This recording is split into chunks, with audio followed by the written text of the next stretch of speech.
Long Island. Can we talk? Absolutely. Jaybone, where you from? Milwaukee, Wisconsin. Milwaukee. Bro, Jaybone, listen to me. Man to man. Bro, you got the Brian Alvarez thing going on. What's going on over there with the headphones, bro? What's going on there with the thing? Jaybone, talk to me. Jaybone. What do you I didn't wax today. Oh, very nice. Okay. All right. A little too much information for me, but that's okay. Put on the Little Mermaid, give my baby Ruth, he's be fine. Jiminy Christmas. In my ass. I just banged your wife? Name of this garbage show again that I'm on. Total Nonstop Impact. My name's John, capital letter E, period, Bravo, and you're listening to the Total Nonstop Impact Podcast. This is the jaw-jacking Tuesday Night Impactin'. His mother called him son because he shines like one. Mocha Skin Manimal, Rohit Raju, and you are watching Total Nonstop Impact. This is Taya La Güera Loca, and you are listening to Total Nonstop Impact. The Walking Weapon, Josh Alexander, and you're listening to Total Nonstop Impact. We are the Rascals. And you are listening to Total Nonstop Impact Podcast, baby. Woo! And what you're really listening to is Total Nonstop Impact. Don't you dare miss a lesson. Oh, yeah, yeah, yeah, yeah, yeah.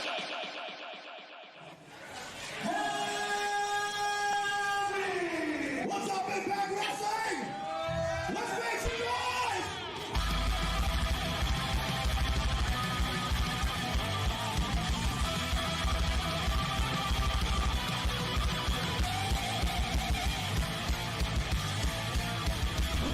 Sitting here, you guys got a 15-minute intro of putting yourselves over while I'm sitting here and watching Jaybone and Kaylon and you're 50. I never saw a 15-minute intro of three guys putting themselves over. This is the good stuff. Welcome back, everybody. Total Nonstop Impact. Impact Talk for Impact fans. Featured right here on the TNI Network. This is Trent. I'm on with my co-host, Jaybone and Bill, and this is the Throwback Show, Throwback Thursday, NWA-TNA number 33. Gentlemen, what's going on today? What's happening?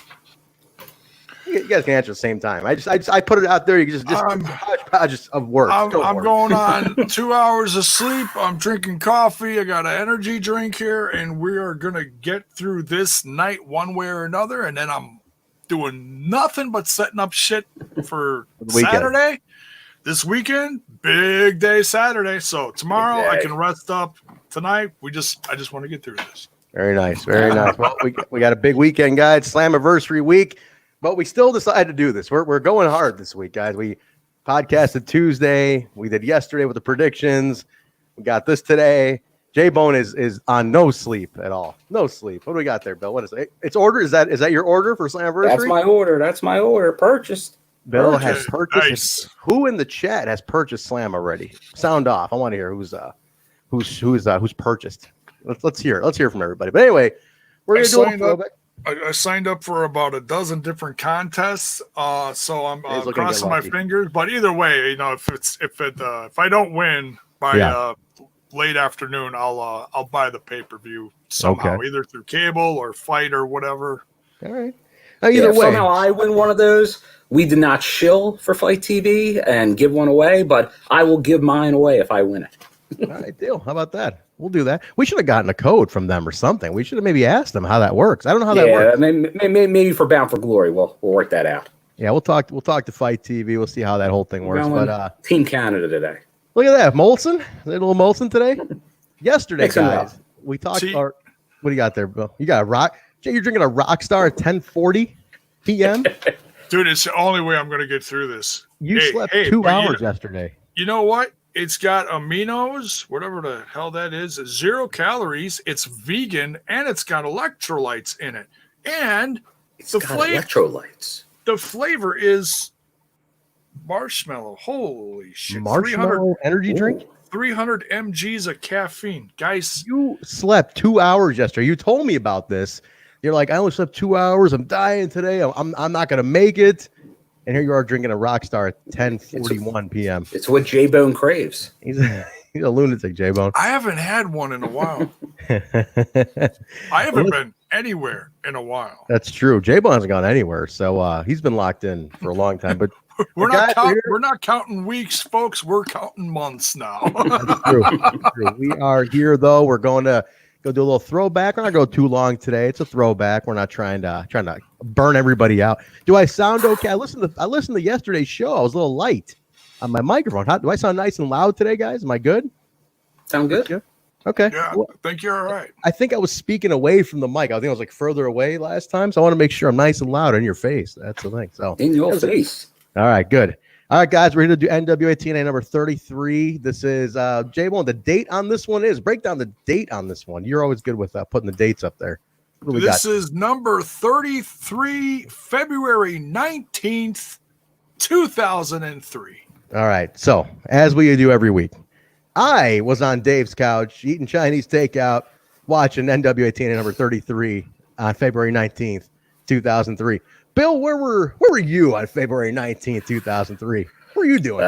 It's getting murky right now, Trent. I don't know. This let's see, February 2003. Now this is long 2003. It is like that's a while back. I don't know. That's a Wednesday night. I wasn't watching a live like you. I was not. I maybe I was enjoying Chinese food. I don't know. That is possible. All right. Well, Jaybone, this was during your dark days. We've heard the stories. There was a different Jaybone back then. What was Jaybone doing on February 19th, 2003? Can we get even if Jaybone, if you have to make it up, I'm fine with that. If you just have to come up with something here, go ahead. Make it interesting. Sell the show a little bit, Jaybone. Come on. Give me something. I'm going on 2 hours sleep. You might be afraid of what you hear. I was still picking rose petals out of the lawn in front of my house. What does he mean by that, Bill? What does he mean by that? We're 5 days out of what holiday? Oh, 2003. He told us. Yeah, that was a dark year for him. All right. Sorry about that, John. Not to keep bringing up these bad memories, but all right. Let's just go right into TNA. How about that, guys? Still in PSD from that. All right, so guys, we're gonna talk about the show. I want to hear from the chat. Who's been watching along with us? I mean, we're investing hours here, guys. Every week we watch and we get ready for the show. I want to know which one of you guys is watching along every week on Impact Plus. $7.99 a month, Bill, right? $8 for 30-day free trial. But who's watching with us? I want to know that. I can confirm one person was watching with us. Because my buddy that I've talked about before that goes to shows with me at times. The guy with the cool hair. The hair. Yes. Yeah. He watched this. He watched like he probably finished about an hour and a half, 2 hours ago. So he is up to date. So he said he wants to ask me questions. Okay. Great. He's probably, I think it's Pesh in the Pesh something in the Twitch chat, probably, if we see him. I don't know if he's on yet, though. Well, Pesh, you got great hair. I've been complimenting that since I met you in Philly. So definitely keep that up. Jaybone can use some tips, though. He's lost whatever hope he had for the hair. But anyway. I wax once a week and let it go. And, by Tuesday night, I am freshly shaven, beard trimmed. I look like $1 million. By the weekend, I'm going to look a little rough, but I might wax again on, Saturday morning. I think you should. I think I'm going to dye everything up for the paper. It's a pay-per-view day. A little pretty for pay-per-view day, even though it's not like I'm on the damn show, but all right. Let's jump in, guys. Just a real quick note for everybody listening who does want to tune in. We are going to be doing a live reaction. I keep wanting to say watch along. It's not like the Tuesday nights. We can't do that. We can't do that. Legally, it's can't broadcast. So we're gonna have a live reaction to Slammiversary. It's gonna be set up exclusively on the Twitch, not on YouTube, just on our Twitch. Just on Twitch. And then following that, soon after, I'm going to assume about 15-ish minutes afterwards, we'll have the live review on both the YouTube and the Twitch. That's the plan, guys. So, and that'll be set up tomorrow. So watch for those links, folks. Let me ask you two: are you guys going to have it on the TV and then just kind of watching here, or are you going to have it on your computer screen? How are you two going to do the reaction? I'm trying to figure out my best way to do it. I was going to be tinkering around with this idea tomorrow. Okay. Just like I was at my booking meeting the other day. That's right. I have not yet entered my viewing meeting. Can I just say, speaking of the booking meeting, Bill had some insane ideas yesterday. Great ideas, by the way. Some really viable ideas on the prediction show last night. But Lino has caused a complete uproar in the whole lexicon of Impact Wrestling right now. The comments on the replay on YouTube, people are like, he's blowing people's minds with some of the shit he said yesterday. There's people actually thinking Tessa is going to show up as the fourth person after the entire firing and everything. Like, he's got people thinking that now. I don't know what the fuck's going on, but something's happening. That's what they're doing. Anything can happen. The world will change. You never know. I mean, it's what Lino came up with as far as Tessa coming back with aces and eights.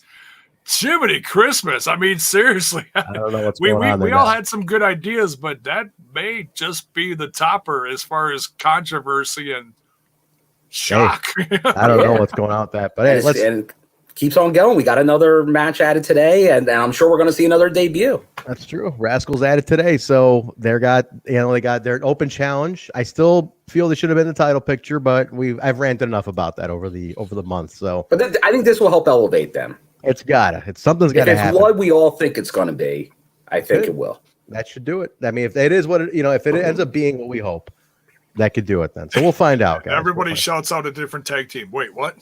Yeah, pretty much what's been going on online today. Everybody's saying something different. Everybody's got a different opinion on who the tag team. Most people are saying the Good Brothers. They're like, it's going to be the Good Brothers. But there's some other names. I don't think it's going to be them. I don't think it's going to be them. I don't think so either. In my booking meeting, I did not think that. I have it as two options.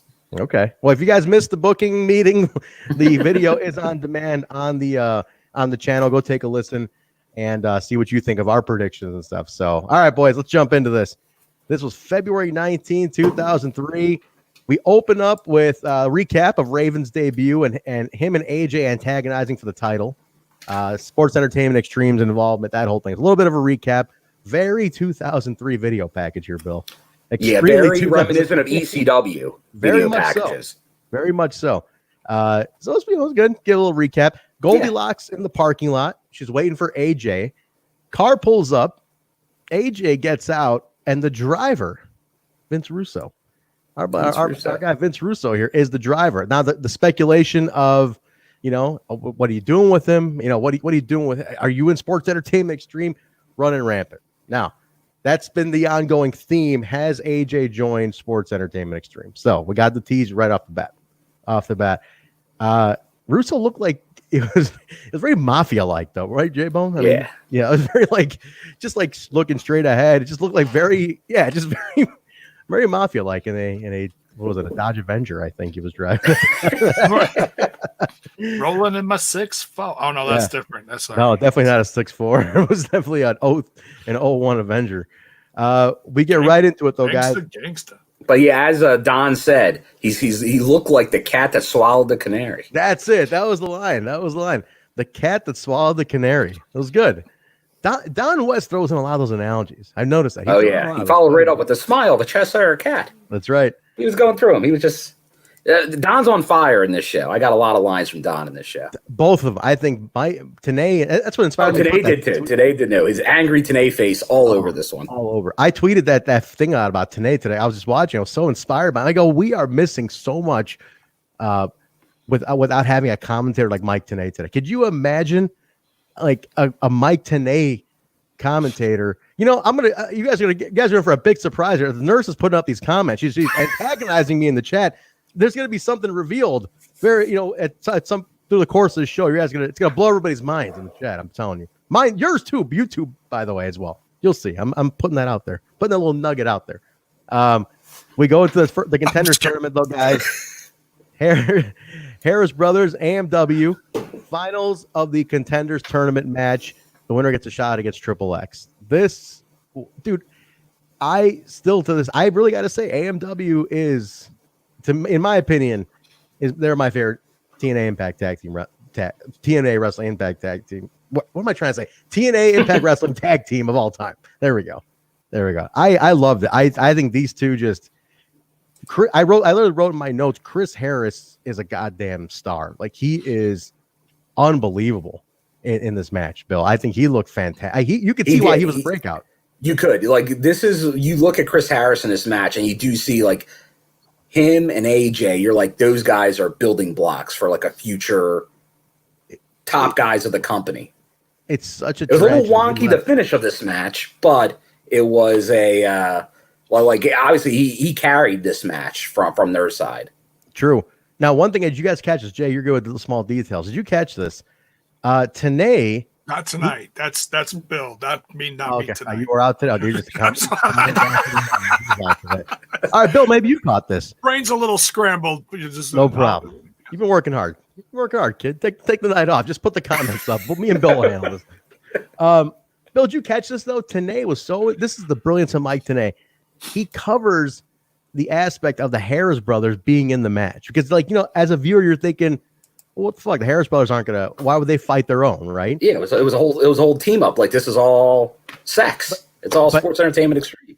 But it was brilliant because Mike TNA right off the bat reminds you of that, and he tells you right away. He's like, the Harris are in there to protect Triple S because they're going to protect each other and not going to let each other fight. Mm-hmm. And I'm like, fucking brilliance of Mike TNA. The guy is just like those. He's putting it all together. He's putting it all together. Yeah, that's the stuff that is so sorely missed, and I think that's I absolutely love the guy. I mean, he does that kind of stuff. He pays attention at the booking meeting, Trent. He sure does. Apparently you did too. I mean, after yesterday, you sure as hell do.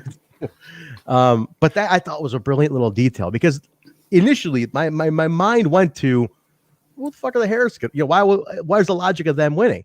But he covered it right away, and I thought that was great. But AMW wins; they go to the finals on this one, so it's Triple X and AMW. They didn't say when the match was going to be, though. They just said a future date. The future. So not next week, probably not the week after that. Yeah, so we don't know when. Goldie's in the back with Russo in the sports entertainment extreme locker room. She's asking about AJ. He's ignoring her, not having it. He's more focused on the Harris brothers who just lost, and he's berating him like he's just going hard on him. And at one point, I heard him say, he goes, get in there, or I'll kick both your asses. Like, well, good luck. Good fucking luck. And they look at him like, I'm like, oh man, Russo's gonna die in this. They actually looked a little shootish because they looked genuinely pissed off. The one Harris looked like, you kidding me right now, Vince? I think he turned around, he looked down at him, and I was like, oh shit. Yeah. He definitely had a look on his face like, what are you going to do? Are you serious? But it was good. It was good. He just, just a little thing with Russo, just berating him the whole time. But they're back to TNA and West after that. And this is great. This is great TNA. Fantastic. TNA's berating AJ at this point before anything happens. He's going out hard on AJ, saying, you turned your back on tradition, you're a turncoat after all we did for you, yada yada. Russo comes out with the mic, and he's like, "You want answers, Mike? Today, you want answers?" And he tells him get in the ring, and this was great though, Bill. I got to say this was like these two just got great chemistry. It was a good flow because he's asking, he's telling TNA, how he makes everything better, everything his way. Oh yeah, all the stars he made. All the stars. He starts naming. What did he name off now? He named off some stars. The Rock, right? Stone Cold, DX. Yeah. Maybe another one. Maybe another one. I think even Vince McMahon, he put Vince McMahon over. Yeah, he said Vince McMahon didn't even know what attitude was. He's like, you think some 55-year-old old man knows what attitude was or hardcore was until I showed him? Which, it kind of got me thinking at that point. I'm like, oh shit. What the fuck did Vince McMahon know about an attitude era? Like he needed a guy like this to teach him. That made sense. Interrupted though, Jaybone, by one of your favorites. One of your favorites interrupted right here. Dusty Rhodes comes out. Oh, yeah. I do like, guys. I like that it's like, oh, Dusty, Texas. Put that Southern twang guitar for his intro. And everybody, whoever is from Texas who comes out on the show, gets the Southern twang guitar from here on out. Pretty much. Yeah. But Dusty Rhodes comes out, and this was great. Bill, I'm sure you caught this in your notes. There's a chant. There's a crowd chant, and then a Dusty retort to the chant. Did you note this down? This was great. Well, let's see. The chant. Oh, yeah, I got that. Go ahead, Jaybone. If you got it, go ahead. Well, it starts out that Jeff Jarrett was what did he say? He was going against the sex or something. He said something to that effect, and then he's like, okay, well, maybe not the sex, Yeah, no, not that. There was something else. And then it was right after that. And today's like corpsing in the corner. He's like, yeah. The only chance I got during this was Russo sucks, and then they were chanting for Russo. Right. Yeah, so that comes right after this. They said Russo sucks. Russo sucks. Dusty goes, well, if that's the case, I better back up a little. I didn't bring my Viagra. I was like, oh, hell no. That's what I was going for. Yeah. And you see TNA in the corner just losing his shit at that. He just couldn't handle that. And Russo's like, what the hell? I thought that was great. I didn't bring my Viagra. And so they're back at it. Russo goes, he starts talking about how he's done everything better. He's like, he goes, let me tell you, I'll give you an example of what I've done better. Oh, yeah. And he goes, does the name Dustin Rhodes ring a bell? And Dusty gets real serious. He goes, don't go there. Natural. Yeah, the natural Dustin Rhodes. Now, this is where Dusty's brilliant because the face on Dusty Rhodes was like art. Like he was like, oh man, it really, because we do know it was a real thing, right, Bill? Like there was real tension with them at one time. Mm-hmm. Yeah, that was the thing. So that there was a bit of tension between Dusty and Dustin. So this is a real touching on something real. Russo talks about how he created Goldust and how he was more of a father figure to Dustin than Dusty ever was. And you see Dusty just fading. He's visibly upset. He's definitely it's hitting him. And he goes, Dusty gets mad. He goes, all right, man. He goes, well, if that's the case, you're going to talk about my family. He goes, well, maybe your dad didn't whip you with the belt like he should have. But I'm gonna make up for it. I'm gonna pull your pants down and whip your shiny white ass all over this arena. Just the way, Jaybone, give me your best Dusty. You're great at the Dusty. Are we ready? Who's cheering bits, man? By the way, real quick, thanks for who's cheering bits here. Thank you to Brian for calling it all out, though. I appreciate giving the people the credit. Thanks for cheering the bits, guys. David and Real Heel are I think they're in a bit war. So hey, thank you. Keep it coming, guys. Keep it coming. Jaybone has lots of lollipops to buy, and Bill, we're not paying Bill. He'll pay. Energy drinks and Speaking of lollipop was all over this episode. She was. Jiminy Christmas, those close-ups. I mean, I don't know how she was giving the eyes. She was Jaybone, take it easy, will you? I don't know how your life is 100 yards away, Jaybone. Take it easy. I don't know how they get from segment to segment. It's like, oh, here comes the next match. Oh no, it's raining lollipops. This chick's driving me nuts. Cut his mic, Bill. Please cut his mic. We're getting a little too far here. Wait till we get to the middle of the show. Woo! No kidding. The crowd goes nuts here, guys. The Harris brothers popping quick. Attack Dusty Rhodes. They're beating up Dusty. And who makes the save? Who makes the save here, Bill? Call it out. Vader time. Vader time. The crowd lost it here. They love seeing Vader. The debuts are what made TNA fun, though. That was a big thing. It's like you didn't know it was going to show up week to week. That was interesting. Could be anybody. Could be anybody. And I thought but today he hits it right here with his line. Oh. What time is it? Damn right, it's Vader time. I really wrote that down. I said today it's Vader time. But that excitement from TNA, that's what I'm missing today. Oh yeah, he was. He was excited. Oh, Josh Matthews is nowhere near that level of when a debut happens. Like we're gonna see debuts. Here's the test. Here's the test, Trent. Saturday will be the test. And that's the thing. I was like, man, Josh might need a few new pairs of shorts. I hope he gets to that level because the way TNA puts this stuff over, it's like, come on, that gets me into it. Like, dude, Vader was a shell at this point, but I'm like, man, I was psyched to see him. I was like, shit, all right. Yeah, I'll always pop for him. One of the worst wrestlers I've met in person, though. Awful. Awful. Just a letdown. Huge letdown.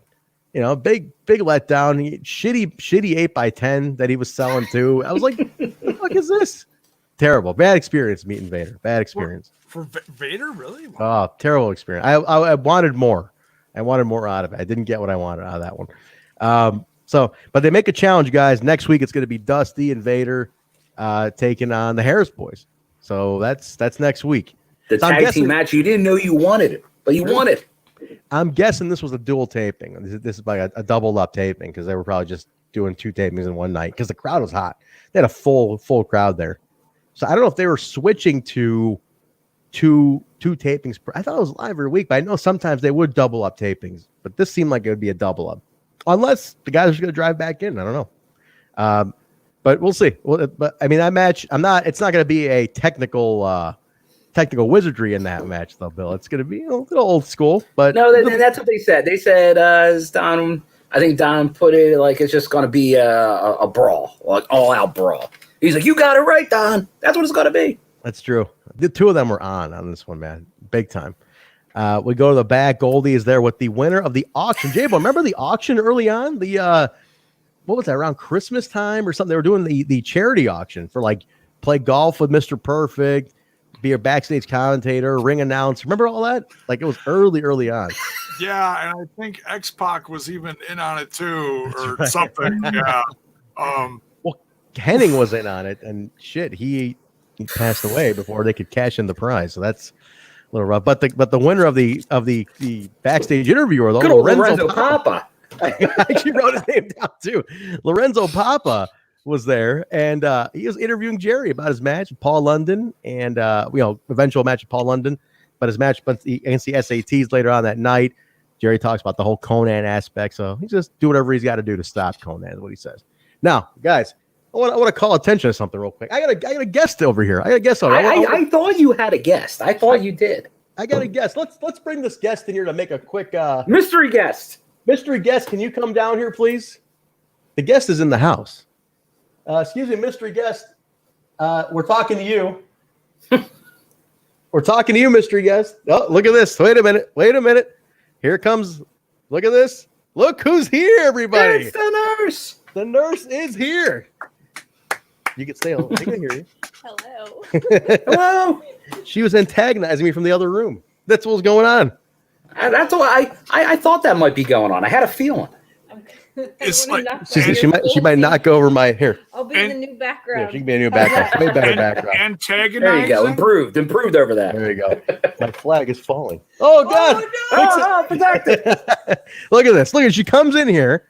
She antagonizes me through the chat the whole time. And look at she knocks over my set. Look at this. It's like it's like Guns N' Roses on Headbangers Ball, only different. Can you please straighten that out? I'm trying to do it. I'm live here. Look at this. Hello, nurse. Everybody's like, this is definitely on the blooper reel, David Cohen. You're right. You are absolutely right. Well, it's somewhat. Oops. Yeah, it'll work. I'll fix it from there. But anyway, go say hello. How about this instead? There you go. Yeah. Hi. I'll take his place. Thank you. Everyone agree? Yeah, there you go. Keep go back to antagonizing me from the other room. Okay. All right.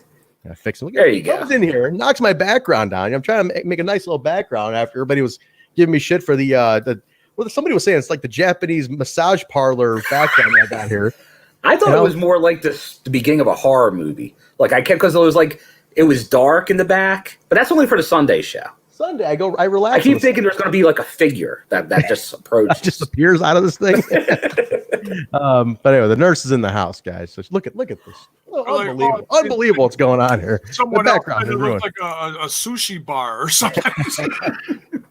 Very nice. Well, let's keep going.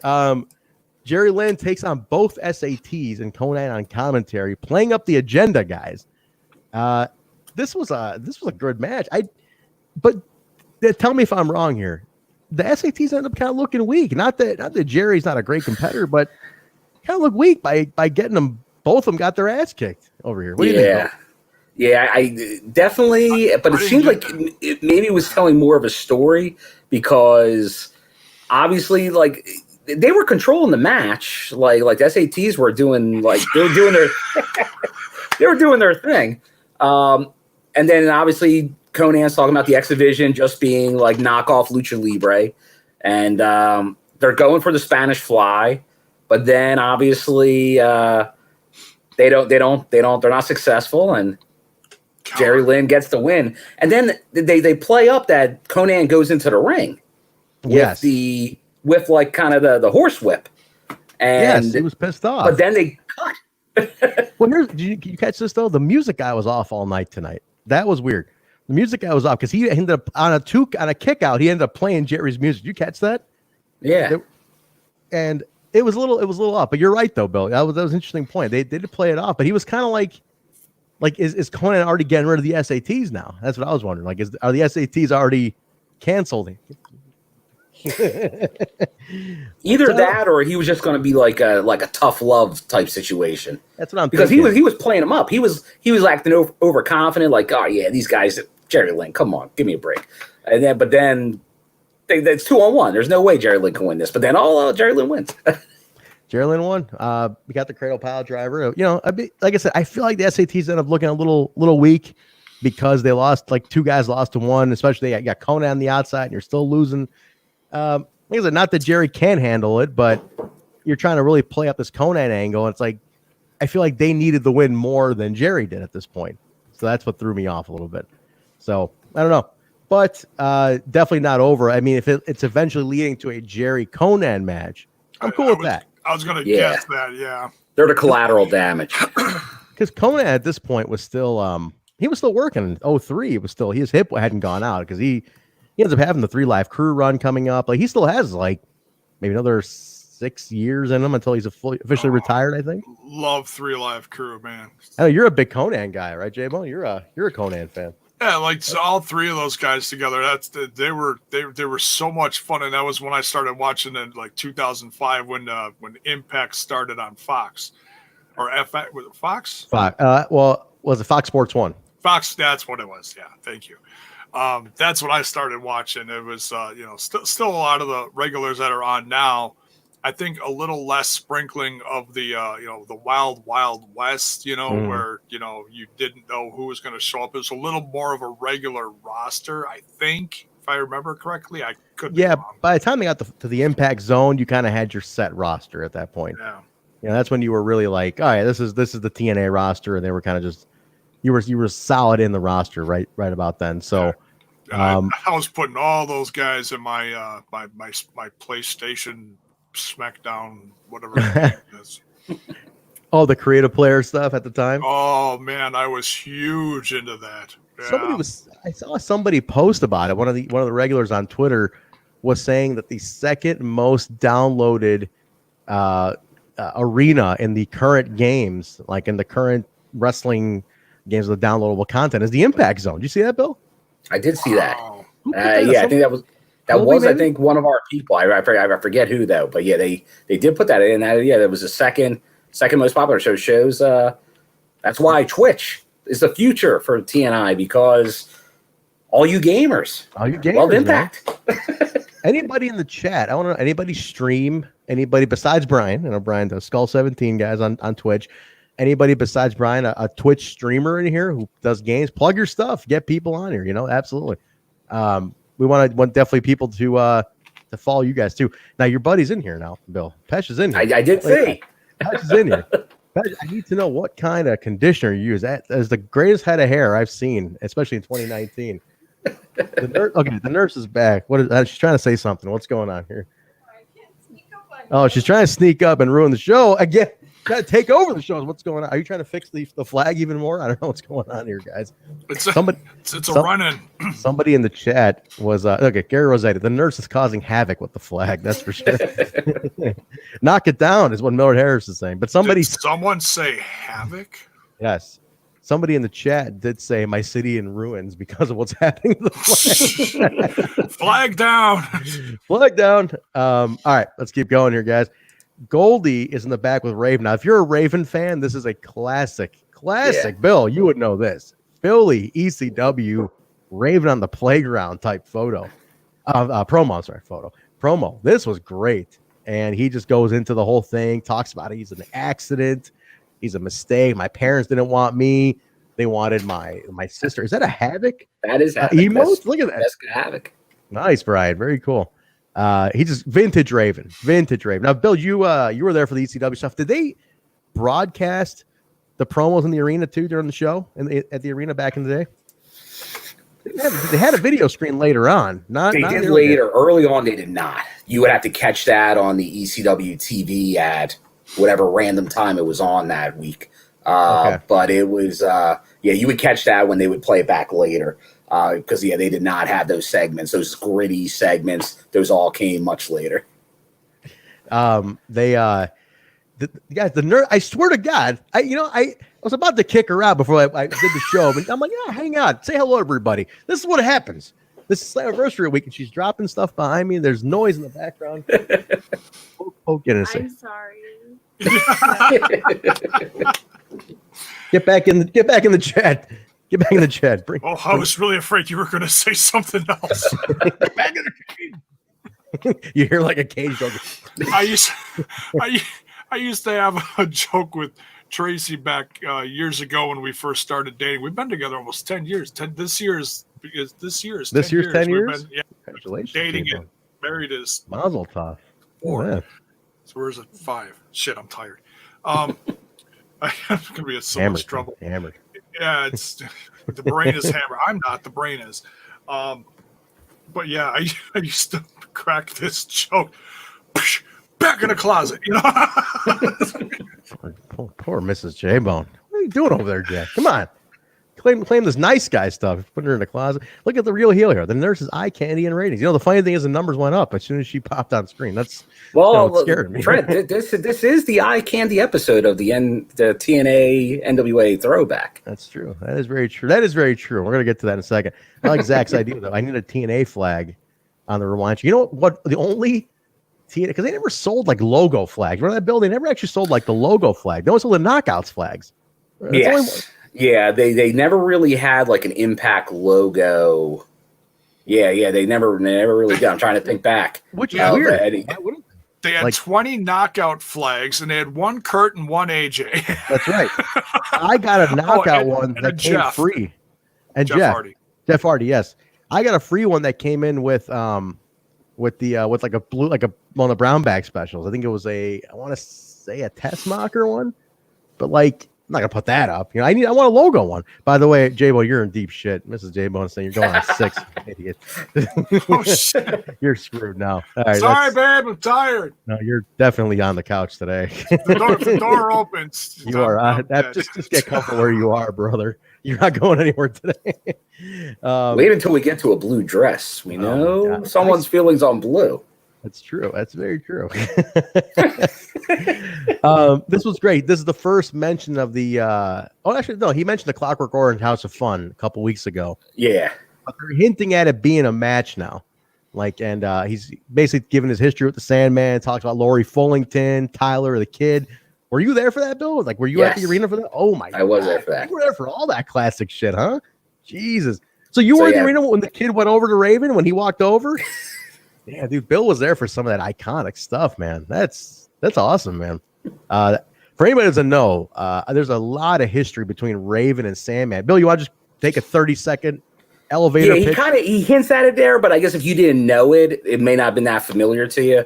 But in ECW, Raven, when he was feuding with Sandman, he took his wife, he took his son, and like his son joined kind of the flock of the time and was mimicking him. So it was just like and it totally turned the Sandman kind of into what he became. Like that's sort of like how Eddie turned into what he became in like the current Impact. Like that was just like he drove Sandman crazy pretty much, and he turned him into the crazy man he became. Because he went from being the laid back Sandman to the to the drunken Sandman. Because the Sandman, like that name he was a surfer dude. Like his original gimmick was a surfer guy. He was a surfer guy. He was like kind of lame, actually. That's right. Yeah. Well, you go back to Sandman and Tommy Dreamer. Yeah, Tommy Dreamer, who wore suspenders and was like a male gigolo almost, but like a goody baby face. Early Tommy was terrible. Now, were you there for the whipping on Tommy? Yeah. Please, sir, may I have another? So you didn't really miss many of these. Well, no, well, this is all early ECW, and that's where I was there. Like later ECW, I wasn't there as much because that's when they started traveling more. But when they were down at the ECW arena, going from Eastern to Extreme, that was I was there every month. You saw all that, huh? That's fantastic. That's really cool. But for anybody who didn't catch it, Sandman. The idea was he was a surfer. The Sandman wasn't the guy in your dreams that's going to ruin your nightmare. He was a beach on a wetsuit. It was a terrible gimmick. So that's what kind of drove him nuts was the whole thing. So Raven reminds us of that whole storyline, which is if you guys haven't seen it. Yeah, his wife was Peaches. Peaches, yeah, that was it. Lori Fullington was Peaches. That was his valley. But think of the time frame, 1995. Nobody was doing shit like this. You had TL Hopper and Johnny B. Bad on the other TV stations. You had a guy stealing and basically grooming and gaslighting a guy's family into leaving. Well, you had as John Berta would say, Paulie dangerously got creative control at that time, and you went to town at the old booking meeting. Yeah, that's unbelievable though. Unreal. Look, what is this now? Just for where did all this come from? I do use Just for Men for the beard. Okay, I do, and I'm gonna get it nice and dyed for the pay-per-view. I clipped it down. If nobody noticed, I clipped it down nicely. Okay, Jaybone, you want to explain this contribution, please? Well, this is I saw something in the chat here about Jaybone needs something for his gray hair. That's the comment I had on there. So I was like, so I'm gonna start using that. Oh, and look who's on the box. Just for Men. Thank you.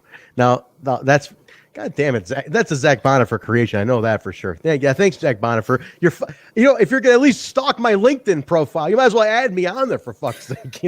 Jesus Christ. That's an official LinkedIn picture there, Trent. Nice and smiley on that one. Real happy and smiley guy. If you want to give me a job, that's where you go. Get that smiley guy. But thank you, Zach Bonifer, for that too. Jesus, I knew being so Googleable would bite me in the ass one day, and that's what's happening here. That's what happens when your podcast grows. Is you get stuff like that. No, we love all our. Thank you. Thank you for the artwork. Messages, stuff like that. It's we love it. So during this, now one of my favorite things with the continuous camera we talked about the last couple of weeks. Yeah, this was a nice quick cut there. I loved it. So Raven talks about the Clockwork Orange House of Fun, which the sound guy for some reason thinks the word fun is fuck and beeps it. And he beeped like clockwork on the first part. I'm like our work of clockwork. I'm like, what are you doing? Like the sound, like the whoever very random. Very random. Music guy, the sound guy. The censorship in this episode. I'm like all over the place. Like you're beeping the word fun. Okay.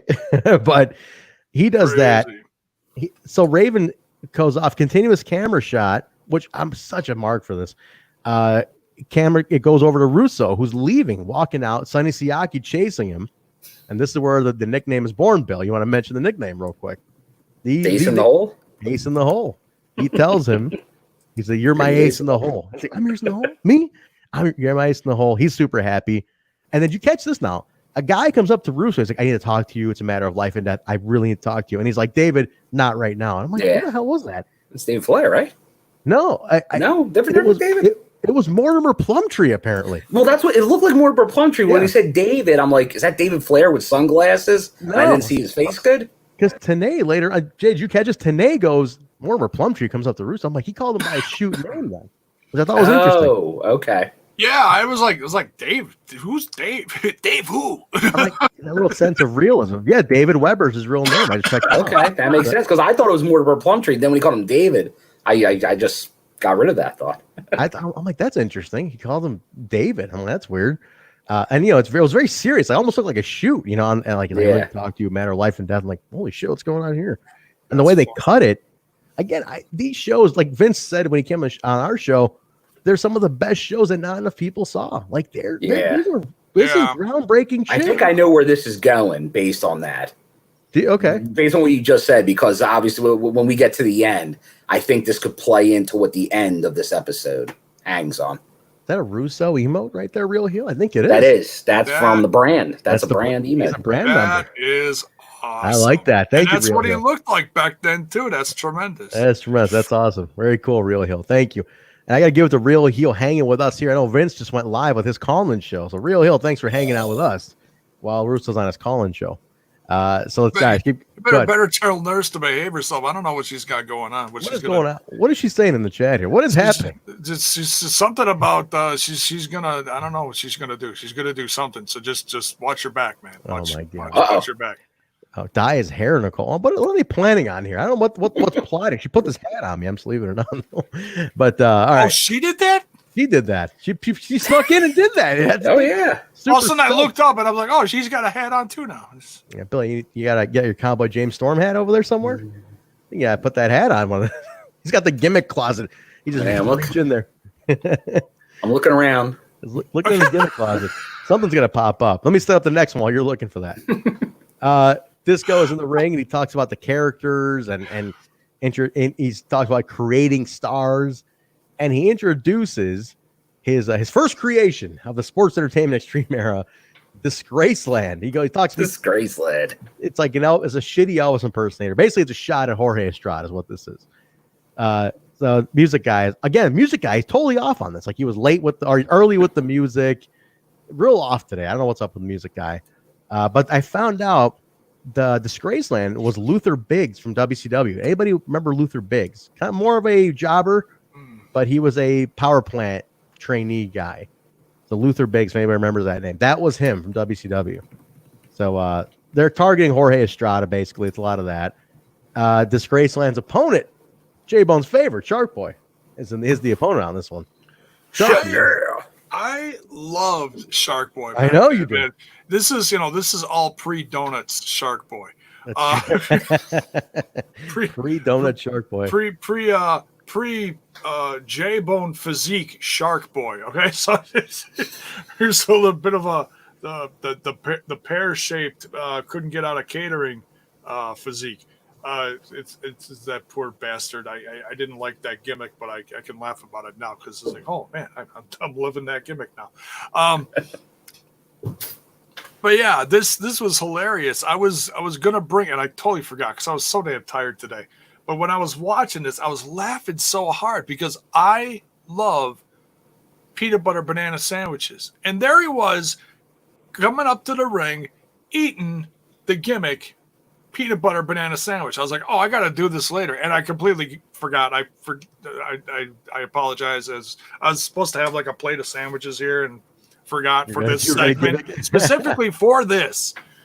That was Elvis's favorite. That was it's all reality, man. It's all about reality. All about reality, Jaybone. And we're any props. Saturday, I want Bill to have the gimmick table ready to go, propping it up on the review. Oh, I'm ready to be like, it's like gonna be like the Oscars. There could be like 5 gimmick changes during the show. Oh, are you serious? There might be. If there's returns, I might just be throwing stuff and throwing it on. Somebody's throwing something at me. Somebody's throwing something at me. My Siri's talking to me. What are you doing? You're causing havoc over here. No peanuts. Just marshmallows. Thank you. Marshmallows. There's marshmallows over my floor. Making s'mores over there, Trent? Marshmallows. I don't have any of the other s'mores stuff. I just had like marshmallows left. I am still having grocery shop, boys. It's been months. I'm still on that. If you're down to your like crusty bag of marshmallows from like 3 years ago, dude, just go shopping, please. No. I still got some stuff. I can make it to the weekend. What's going to be eaten during the pay-per-view? I think the nurse is making me go shopping tomorrow. That's you better have some Saturday morning. Saturday morning. We're going to be comparing food. It's going to be a part food review on Saturday. I know. That's true. Saturday morning, I'll get some grub. There'll be some shopping done. All right, let's keep going, boys. This was Sanders is on commentary. That's fantastic. Sanders on commentary. He is so good, man. Mike Sanders is fantastic. By the way, I had put out there was a promo. There was a promo that Sanders did with Flair on Thunder. I asked about it last week. Thanks to Gary's Movie Emporium, Gary, who's one of our biggest commentators. Gary found the date and he posted it for me. So I got to go back in the network and get that. And actually, I have all the Thunders on a DVD too. I have a collection of them. I got to go back and get that one. I want to see it because it is so classic. So I highly recommend everybody go back to last week's show Look in the comments. Find that Mike Sanders face-off with Ric Flair. It is fantastic. And yes, big sexy Luther Biggs. That was him. He actually went as big sexy before Kevin Nash. That's hilarious. Disgraceland wins very easily on this one. Jorge attacks everybody, and then they overpower him. They take him out, and then they take him to the. This was terrible, Bill. They took him to the Sports Entertainment Extreme locker room. They couldn't believe Don West was appalled by this. Appalled. They gave the guy a swirly, a grown man. A grown swirly. Man. Swirly. I couldn't believe that. That was terrible. I was like, I couldn't believe. I got a question though. Yes. This is like legit physics, okay? I didn't do very good in physics class. I'm trying to think of like shapes and density here. How in the blue hell did you get Estrada's fro in that damn toilet? I think it's like a modern mystery, like from like Mythbusters or some shit. You'd have to go back to disco times, Trent. Is it even possible? I mean, as a former fro guy, let's remind everybody, as a former Afro guy like myself here.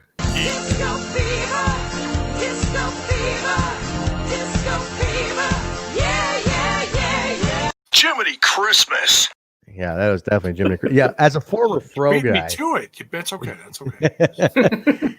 Life's a little difficult when you're rocking a fro that big. You gotta adjust life in very many ways. It's good for you. It's like Kyle never left.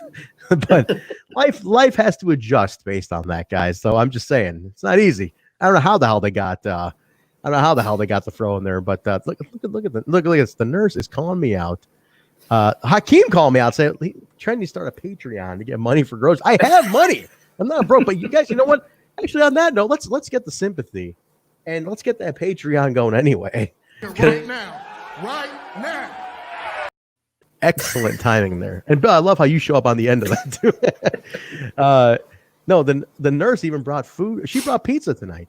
There's like a pity being taken on with me. Now pizza or deep dish pizza? Now regular Domino's, which was a letdown. Actually, let me bring the nurse here for a second. Nurse, why don't you come in here and tell everybody how disappointed you were in your Domino's experience today? She is an avid Domino's buyer. But listen to this. Hold on, talk about this. Let me just say, I used to love Domino's, and now they suck. Hairy chocolate balls. Hairy chocolate balls. Salty chocolate balls? No, hairy, not salty. Hairy. She was extremely let down. She was very mad about this today. It took a lot of work to cool her. Back to the Little Caesars. Yeah, listen. It was basically, I think at this point, it was so bad. Like Little Caesars was better than Domino's today. I was very let down too. Not by my house. I do like Little Caesars though. You know, if you're going for the real cheap pizza, obviously the more you spend, the better pizza you get. Like Pizza Hut's the best of the fast food chains. Yeah, it's true. Pizzas. Domino's is so stupid. Domino's is so stupid they can't find my house. You put in my address on the Domino's website. There's like 10 hot spots in your neighborhood, but we can't find your damn house. So they don't get my business. Toppers gets my business, and they're better than Domino's. Look at this now. Look at this. Like a pity pizza and pity pasta. Domino's is the Donald Trump of pizza. God bless Nurse Nicole. Sorry, no makeup nurse. No, she looks great. How about the red hair? You guys see that red hair on the nurse today? Somebody said she looks like Maria Kanellis with that red hair. Very nice. Oh, well, we'll see what she looks like on Saturday. On Saturday, if she is showing up, we'll see. All right, let's keep going, boys. Let's keep. There was a clip. I know I'm cutting you off. Go ahead. There was a clip that Impact. They've been doing these throwback clips from past Impact shows about these. That's lovely. It's lovely. It's beautiful. It's like you just walked out of a damn salon. What are you saying? What was the clip now, Jay? There's a clip from back when you and Nurse Nicole visited the Impact Zone. You're in front row, like next to Bill. So this is from like 3 or 4 years ago. I'm a little fuzzy on the details. This was 17. This was Slamversary 17 taping. 17. Okay, so yeah, they showed some clip, and Super sure X enough, Super X. oh my Lord! Now you've got Kermit. It's not easy being green. I mean, look, I'm not I'm not always. The nurse is always here. You know, I need some company. I got Kermit hanging out with me. It's the Rainbow Connection over there. Are you like the Gallagher of podcasts? Like there is. I mean, at any minute there's gonna be a watermelon busted out here. It's prop city. Take that into the bedroom, please. Take you and your Kermit into the bedroom. Thank you. Now you're scared me. Now, is there a Dusty Rhodes joke in there somewhere? There's not a Dusty Rhodes. No. There's a Raggedy Andy in there too somewhere, but let's not talk about that. But anyway, now, and during that last match, Mike Sanders did say, "Wouldn't you like to see some hot lesbians on the show?" Did he really? I didn't catch that. This show.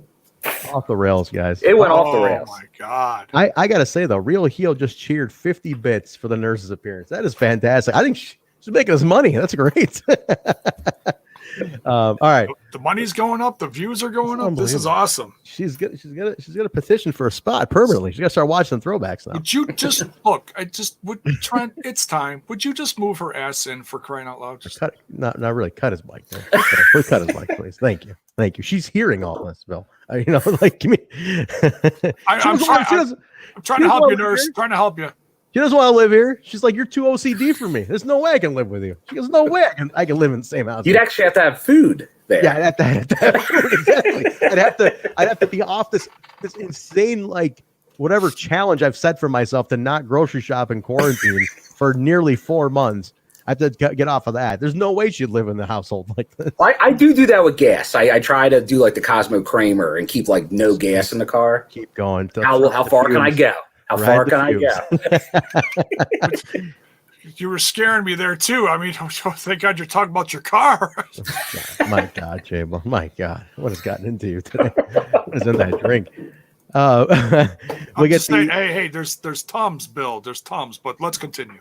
We get a little Jeff Jarrett highlight video recapping the rise to the title win.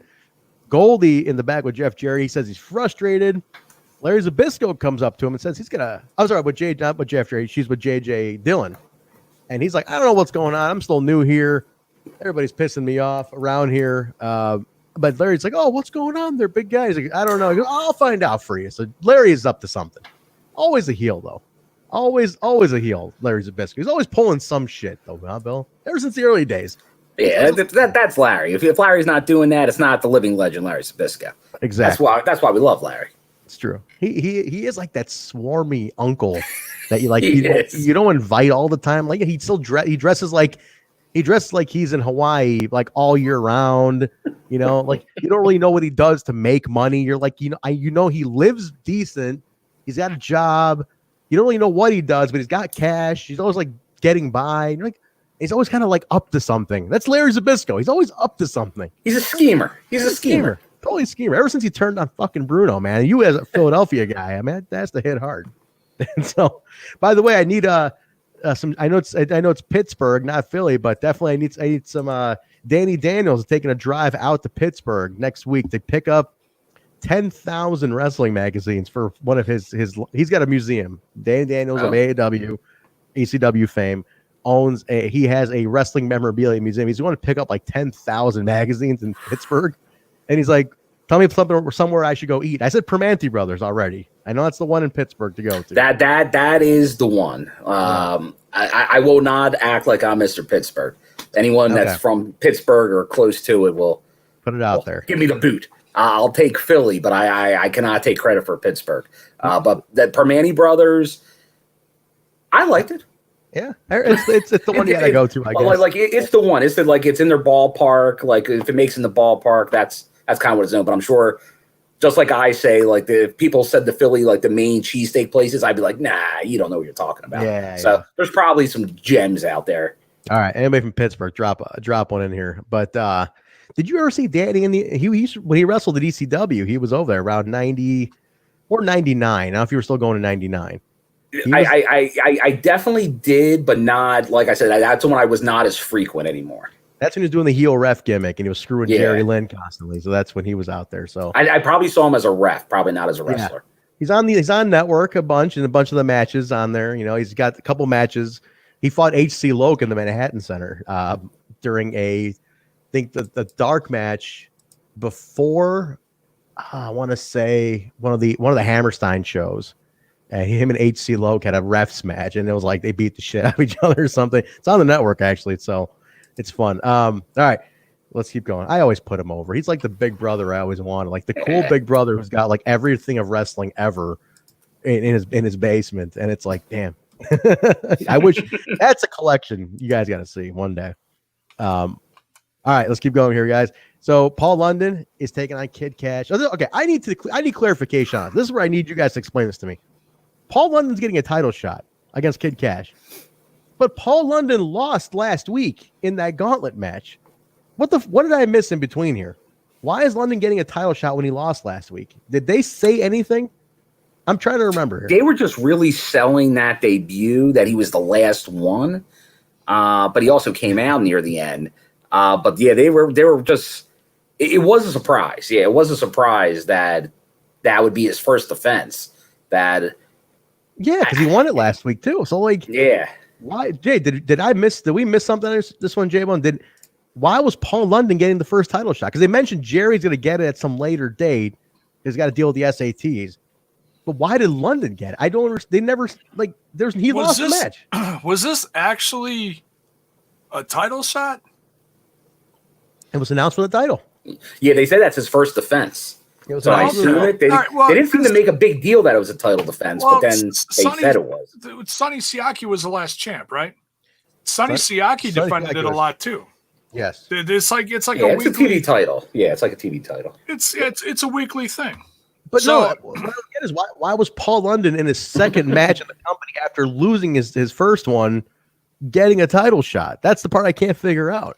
It's because they knew that these two could put on a phenomenal match, which they did. So yeah, they did. I mean, it was match of the episode, I'll say. Well, you may have just hit it there, Jaybone. That when you said phenomenal match, could this be the guys in the back when they were like, AJ's now in the main event world title picture? We want that new AJ, and they really were propping up Paul London. He's young. He's got all this ability. He's already traveled the world. Maybe he's the new AJ of the X division. Well, they said they did the comparison here. I actually wrote it down. I didn't write down a lot of details. I did get this. I said Paul London was 22 and he's 3 years in. Okay. That's versus Kid Kash. He's 33. Which was mind blowing. 33 and 13 years in. So it was comparable to like, want to say like AJ versus Jerry Lynn. It was. Oh, looking to recreate that, I guess, huh? Okay. Yeah, in a way, yeah, dude, that's hot. Please wear that like all the time. My Carhartt hat during my mechanic days. All right, that's like looks very thug on you. All right, we'll keep it on. We'll keep this on for the next segment then, I guess. Bill, you need a hat. I guess it's hat day on Throwback tonight. It is hat day. For anyone not watching anyone listening on audio, this is hat day. I'm going through hat props thanks to the nurse here. It's just outside of gimmick range. I think I have a TNA hat, but it's just outside of gimmick range. I have a Team Canada hat in the bedroom. You wore that on Canada, right? I even have the hat, and I even have the beanie, the Team Canada beanie. Thanks to Brian Skull 17, gave me a bunch of old TNA memorabilia, including the Team Canada beanie and hat. So if he's listening, he definitely hooked it up. All right, but you're right, Jay. I like that idea though. I think you're right. They might have been going for that. They might have been going for like that next level AJ Jerry Lynn type of deal. But Paul London doesn't last too long here. If I know he's gone. The WWE like another year later, not even doesn't last even a year in this place. Yeah, they start realizing that this crop of X division guys that goes back and forth between TNA and the young Ring of Honor, Ring of Honor, which started about the same time. If they're about a year into at this point, they're a month prior. Ring of Honor started a month before TNA did. They actually have a month on TNA. To be honest, technically speaking. They have 4 weeks on TNA in terms of like who's older, and Ring of Honor is still around too. But they never. It's funny. Ring of Honor never gets the old like they've been around for 18 years. Like they never get that. Always TNA always gets it because there was so much brink with them all the time. Well, the 5 people that watch now get excited about that. I mean, it's What a Bill, were you a Ring of Honor guy too? What? Yeah, not nearly as much, but I did go to some of the early shows. Yeah, I went to a lot from their first one outside of Philly. And their later shows. Yeah, like their first one outside of Philly was 04. I actually have a poster, October 16th, 04, signed by a whole route. Mick Foley showing up in Ring of Honor. It's on my wall, and that was the one where I believe, I want to say somebody no-showed because that was the first Punk and Joe one. That's what that was. And that was a phenomenal show. So 04 was when they first ventured out.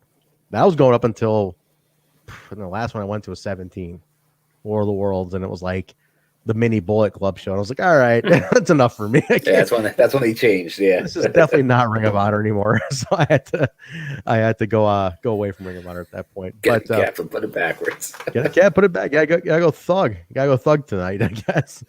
All right, let's keep going here, guys.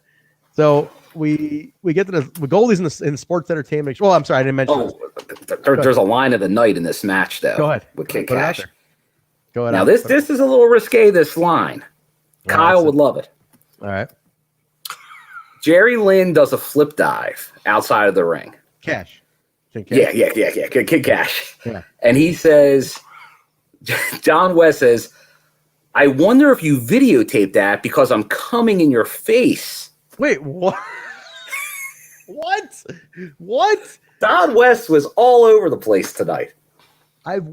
Wait, what? What's the context, though? I don't get it. Well, he does the flip dive, and he's saying, like, he should have videotaped it, and then he would say, I'm coming in your face. Oh, my He's not even realizing what he's saying. In half these comments tonight are off the wall. Holy shit, Don West. Well, like, if Kyle goes back and gets that soundbite, oh God, you'll never hear the end of it. If you're listening, Kyle, that's your next project. Holy shit, I did not catch that at all.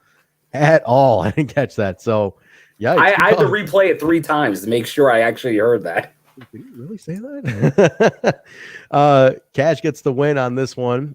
Mutual respect at the end, fist bumping and stuff like that. So, are we talking about? Is Mrs. Jaybone calling you out? What is with the women of TNI tonight? Jaybone, what's going on here? It's crazy. I'm chaos. I'm a little worried. I think they're conspiring in the chat, the two of them too. That's the funny part. All right, we're in the sports center.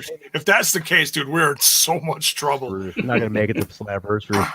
Goalies in the Sports Entertainment Extreme locker room. Siaki says, hey, guys, I'm in charge. And everyone's like, who the fuck put you in charge? And he's like, hey, you guys. And what does he call low key here? He called low key something. Low key's like stretching on like a barbell or something, or like a hanging pull up chin up bar.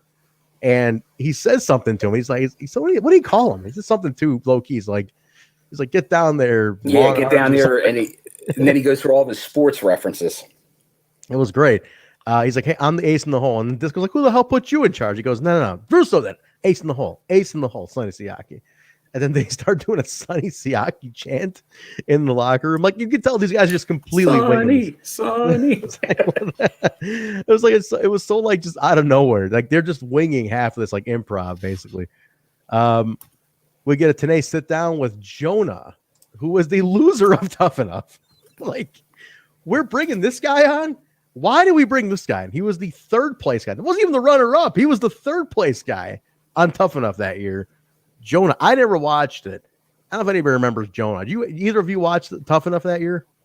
I did not. We were looking back before the show, and it was a tough one. That was Johnny Impact won that one. So that was tough to win that one. So, but who was second place? Johnny Nitro. Yeah, Johnny Nitro at the time. Who was second place on that one? Like, who was the runner-up?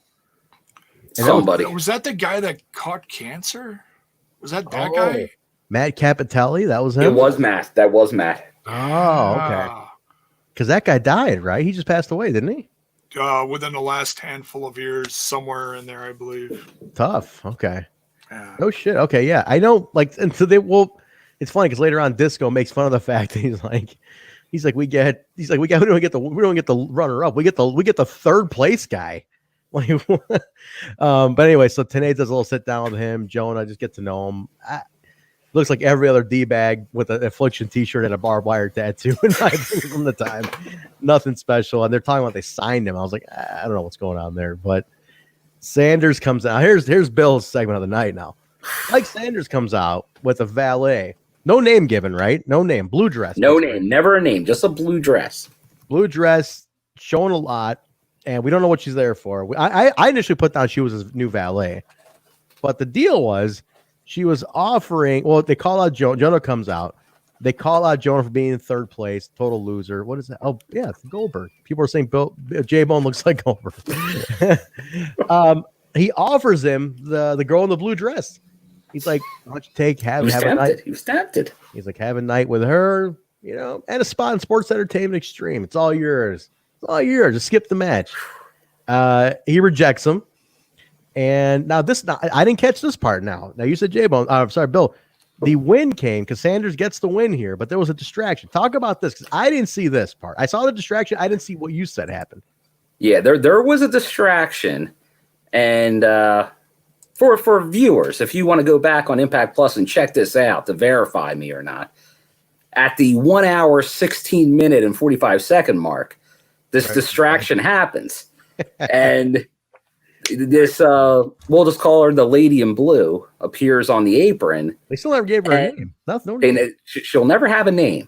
I probably for legal reasons, but she, from what I saw, exposed herself, and it's still very visible on Impact Plus. And I'm watching it right now. Hang on.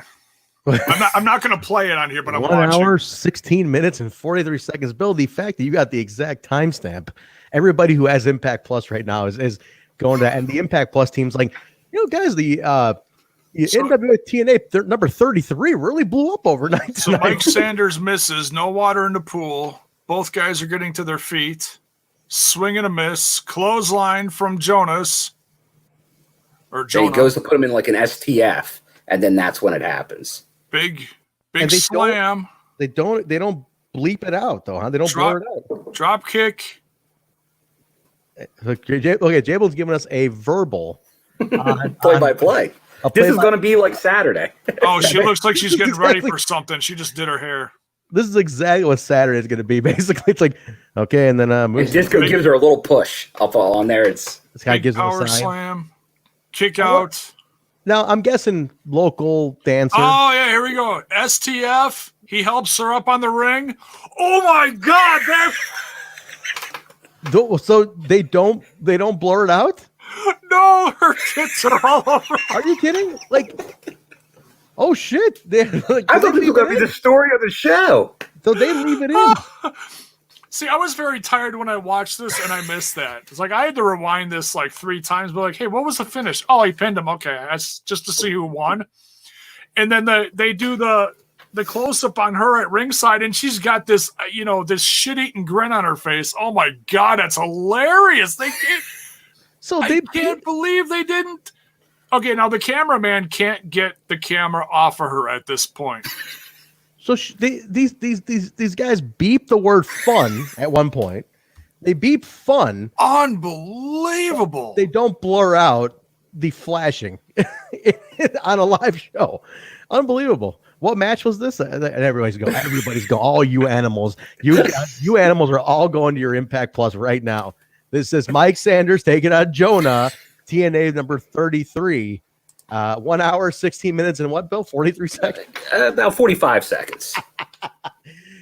I'm telling you, they're going to get the stats for Impact Plus this week. I'm like, the people weren't really watching Slamversary recaps. They were watching NWA-TNA number 33 out of nowhere. Go figure.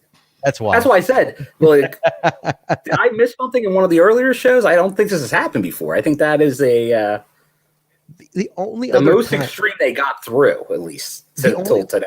The one I remember offhand, just from watching it live, was that there was when Kash and Trinity start feuding, maybe 6 months from now. There's a wardrobe malfunction. I remember it was live TV. Remember, she slid into the ring, and he kicked her. But what happened was his foot caught the strap of her top, and her top fell off, and she's on the floor. So her top came off, and she struggled to keep it on. And it was a whole disaster. Live TV. And you've had that through all different promotions, but this was intentional. This was intentional. And they didn't blur. This was intentional near 20 years ago. They didn't blur it out, which is crazy. They blurred out other stuff, Jay. When we were watching the early shows, they had the women's stuff going on. They blurred some other stuff out nowadays, I remember. So very interesting that they left this one in. I'm kind of shocked that this one stayed in. Crazy. Never gave her a name though. She never got a name given. I think. No, I'm assuming she was back at the club later that night. Yeah, probably. We get another segment of Bill's favorite news segment, the interrogation. Oh, once again, two different names. It's the interrogation, and they call it the interrogators. Interrogators. So I guess they're the interrogators of the interrogation. And this week it's the Sandman. Yeah, the TNA face is great. This week it's the Sandman, and shoot answers though. I totally shoot answers. I didn't write down any of them in particular, but they were just like very Sandman answers. Oh yeah. They asked him like word association, Terry Funk, Paul Heyman, Raven. I do like the answer for Raven. He's like, first word that comes to your mind, Raven. He goes, Sandman. And I was like, oh, that's kind of psychological. Like just they're one and the same. But it was very casual. He's smoking a cig. Well, and that because they have the rivalry going on. Yeah. And also Raven used to, wear a lot of comic book related or graphic, what do they call those, graphic novel? Graphic tees? Graphic novel tees at the time. And he always used to wear a Sandman one back then. He did. He always wore a Sandman one. I remember that. And I remember being a teenager, being really confused about it. When I first started seeing him do it, I'm like, why is he wearing a Sandman one? But it's not really Sandman's t-shirt. It was the Sandman comic book t-shirt. So it always threw me off when he did that. Who the hell? Okay, Jaybone sounds like the guy from Cheers. Thanks, Ted FX is saying. Oh, it's John Ratzenberger. John Ratzenberger. I guess so. Not the accent though. He's got a Hey Normie. How's it going? Jaybone's got the Wisconsin Scandinavian influenced German accent going on. And that guy from Cheers drank way more beer. I'm just saying. Well, you thought Cliff Clavin had a very New England accent. I love Cheers, by the way. Anybody a Cheers fan? I love Cheers. I grew up on Cheers. I love Cheers. I'm rewatching with my dad when I go over to the house. We go through a couple episodes before I leave. He's like, let's get a couple. Everybody knows. So we're on season 1. And anybody who did watch Cheers, Bill, if you're a Cheers guy. I'm a big Cheers fan. Diane or Rebecca? Which years did you like better? Diane years, early years. All right. I want to hear sound off in the chat, guys. You're Cheers fans, Diane or Rebecca? I want to know. It's always a split crowd on that one. Jiminy Christmas to that year. Okay, let's we're almost to the end here, guys. All right, Raven and Low Key taking on Sandman and Steve Corino. This was just this is Southern wrestling brawl in the crowd, all over the place. Did he get in the ring at all? I don't remember. I don't think it got in the ring at all. No, maybe ringside. At the very end, I think it trickled into the ring. Yeah, because that's where the ending came. But yeah, but before the ending, it was all they went from the side, like the Sports Entertainment Extreme aisle, all the way around. And we've been to that building, Bill, and it's not huge, but it's not small either. Like that first side is pretty wide. Like the one side where they always do the brawling on that leads to kind of parallel with the ramp and stuff. That's a pretty big side, and so you start at the corner and you work your way. Like that's a nice little brawl that goes on there. So definitely a very Memphis-y brawl, very Southern wrestling brawl. I love that kind of stuff. Just a complete, the concession stand type of brawls. The crowd was eating that up. They were loving that. Wild crowd was totally wild with this one. But Raven and Key get the win. Even flow DDT. Pretty. Yes, it's almost the end, nurse. Almost the end. Yeah, 2 more segments. 2 more. So it was good. Just Southern, just furthering it. I met Sandman right around this time at an indie, and what are we doing here? What do we do? We got another interference running. I'm just saying goodbye because I'm gonna leave before I get in trouble. You could stay. We're almost there. Get the hell out of here. Trouble. I met the Sandman at an indie right this weekend. The weekend this happened. then the Clockwork Orange House of Fun was mentioned, or this weekend or the one after. Because I met Sandman. I was like, hey, I love what you're doing with Raven in the TNA. And he's like, oh, bro, that Clockwork House of Fun Orange thing, that was all my idea. I thought of the whole thing. It's just like, the whole thing's my idea. I built everything for it. Fucking Scotty doesn't know shit. And I was like, great. That's not bad. That's not bad. That's not a bad hack. No, no, bro. Yo, I thought the whole thing. No, he was great. He was definitely. It's a shoot, brother. Sandman is that's a shoot. We know a funny sidebar to Sandman. I don't know how much you know about this, Bill. You being an ECW guy. I love the fact that the Sandman apparently is extreme. He's like very independently wealthy on like outside of wrestling. Do you know about this?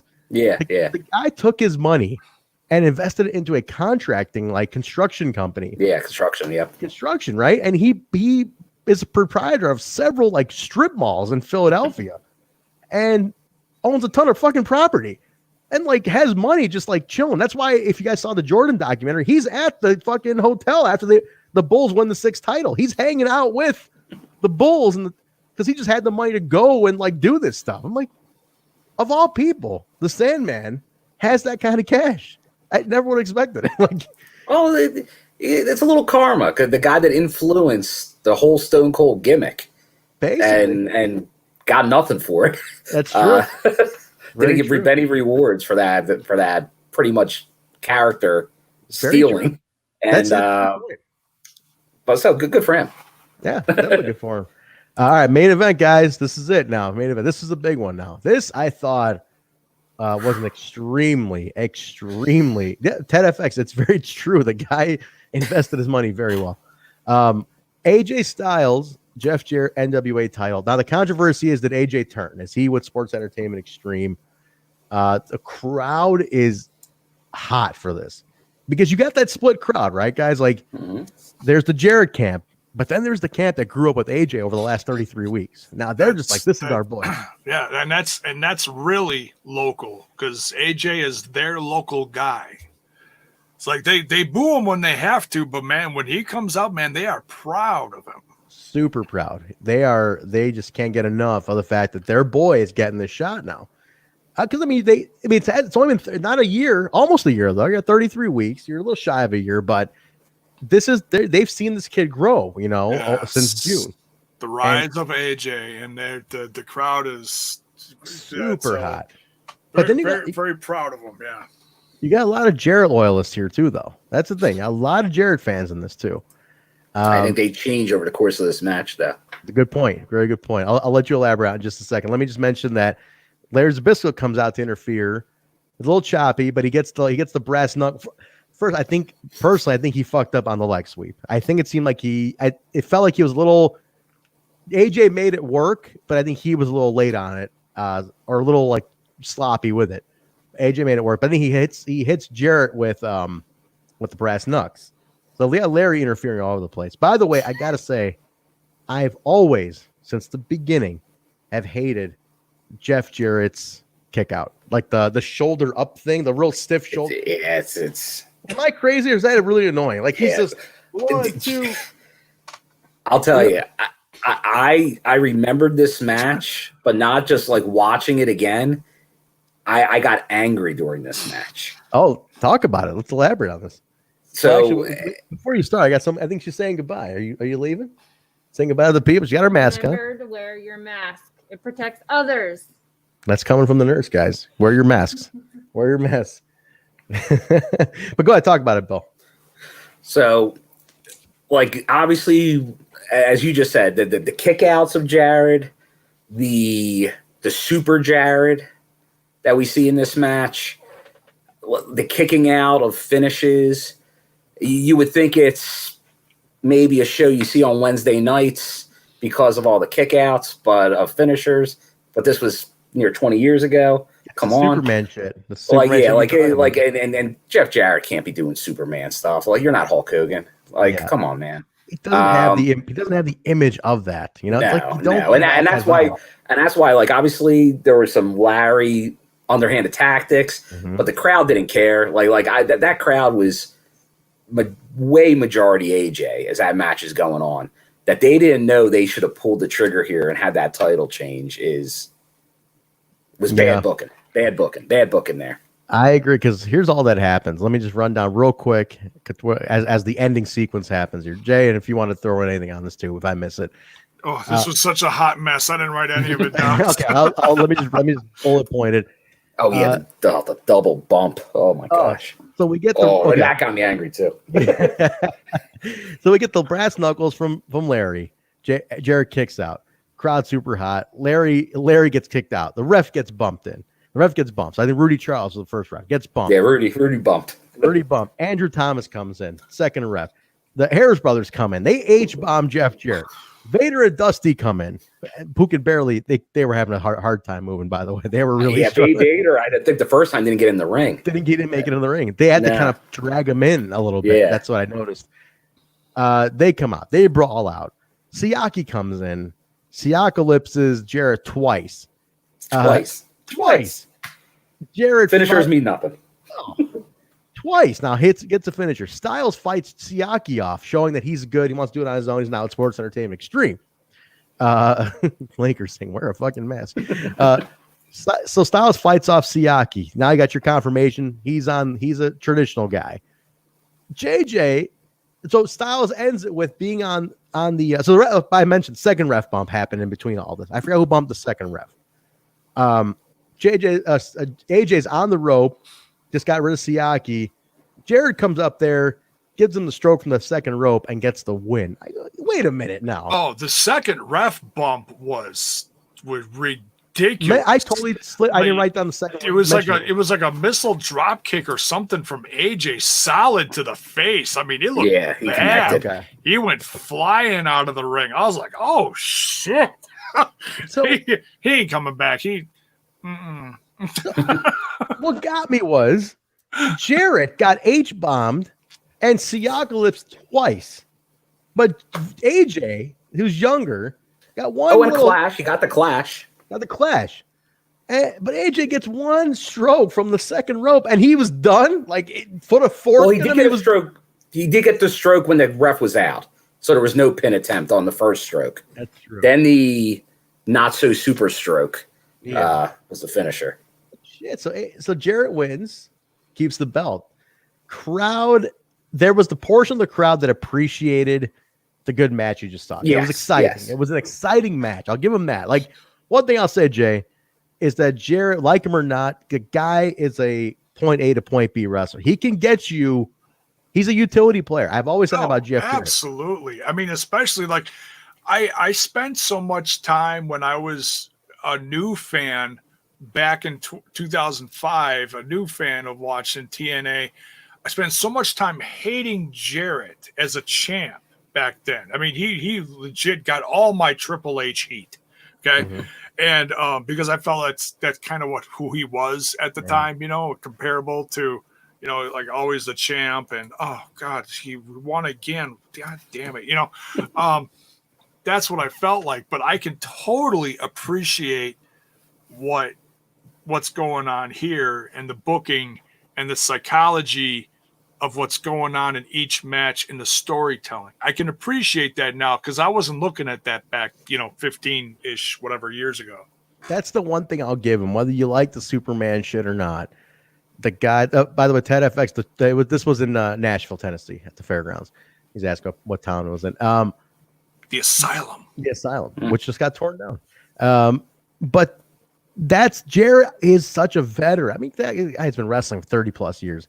At this point, he was in there for about 15 at this point. Third generation guy. The guy knows the psychology of it.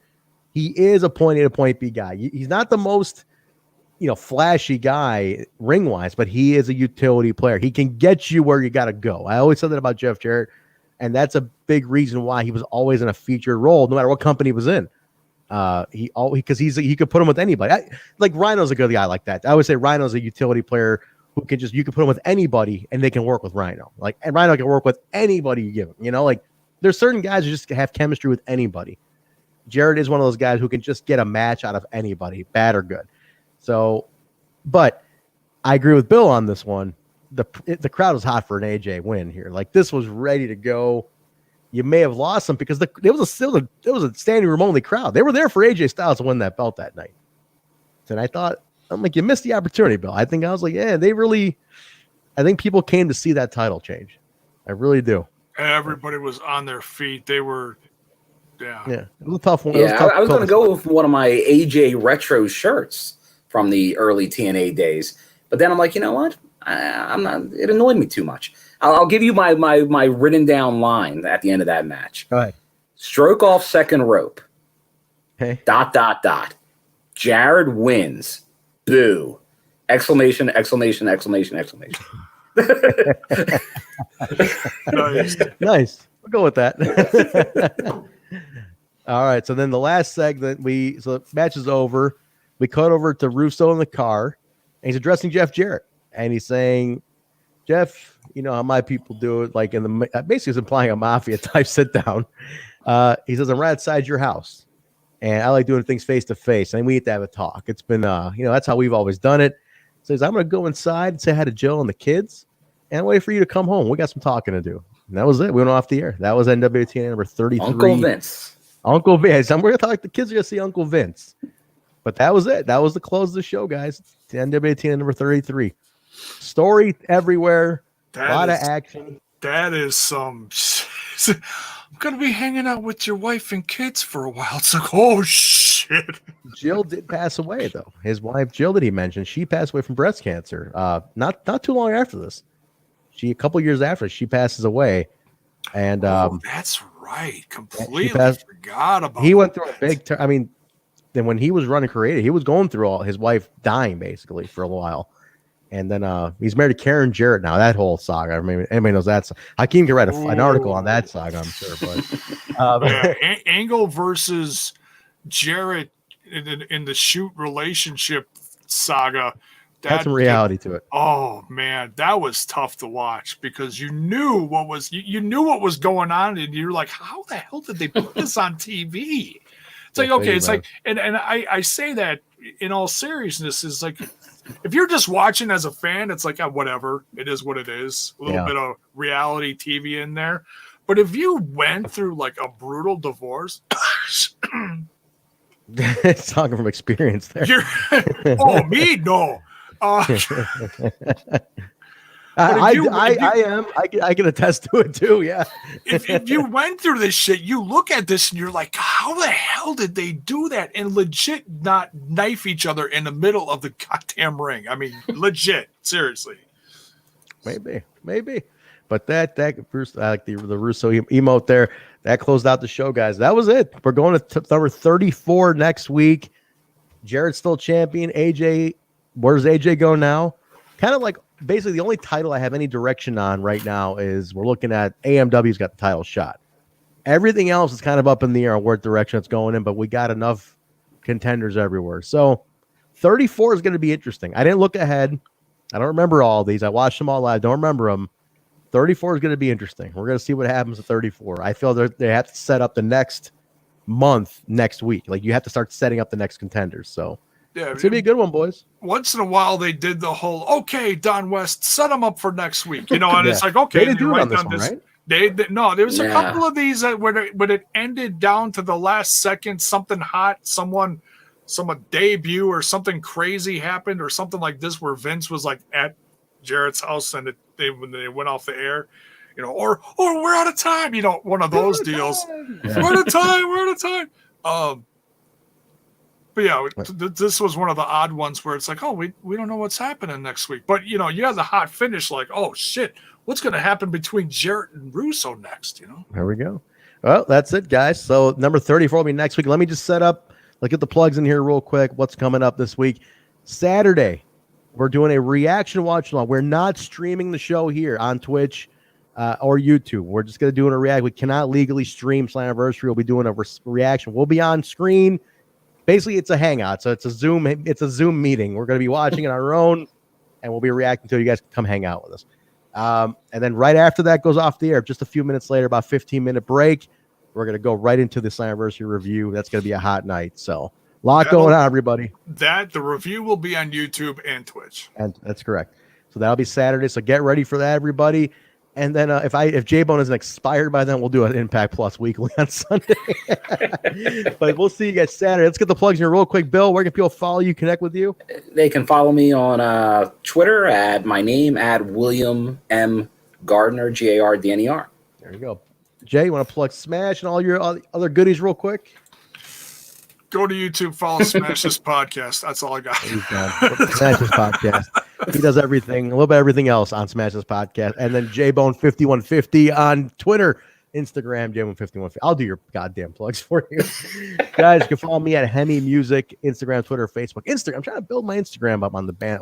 Instagram's been real weird lately. So if anybody's got an Instagram, follow Hemi Music on Instagram. I'm trying to get the Instagram numbers up. Twitter's been good. So thanks for everybody for following on Twitter lately.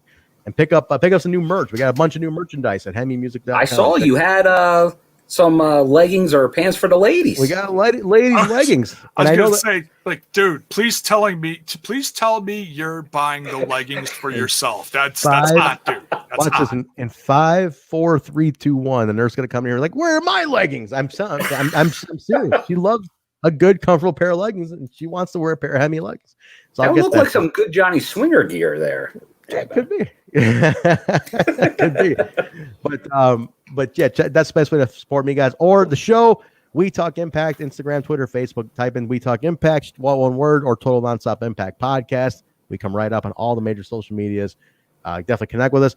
If you're listening on audio, you're an audio listener, take it on the go with you. Apple Podcast, Stitcher, SoundCloud, Google Play, iHeartRadio, TuneIn Radio, Spotify, you name it, we're on it. YouTube, Total Nonstop Impact, and then also the Russo brand network we're on as well. Still getting a new channel worked out. They do have an affiliate channel. They're working it all out. A little bit of a change in how they're setting it up. So we'll let you guys know when that's fully live. But look up the Vince Russo network and go ahead and add that. And then thank you all for the bits tonight on Twitch, twitch.tv/Total Nonstop Impact. This is definitely our new home. We're focusing on a lot more. Thank you to Brian behind the scenes for getting that going.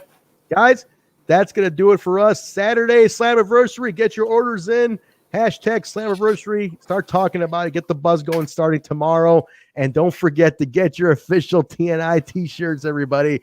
ProWrestlingTees.com/Total Nonstop Impact. The link is going up around at the bottom right now. So definitely pick up a t-shirt. Be ready for the show.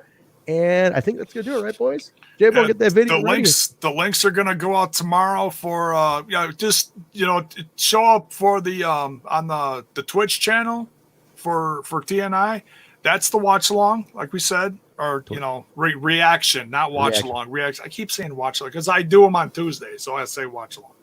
Twitch. The live reaction on Twitch. Yep, Twitch TV / Total Nonstop Impact or whatever. That's it. It's scrolling at the bottom of the screen. You can get it right there. Get there it we right go. there. And then the review afterwards. And guys, honestly, I don't think we're going to be up for a weekly. We might skip the weekly. I might hibernate for 24 hours after all the hype. Hell you are, boy. The hell you are. I'm gonna work you. I'm gonna work Jaybone this week.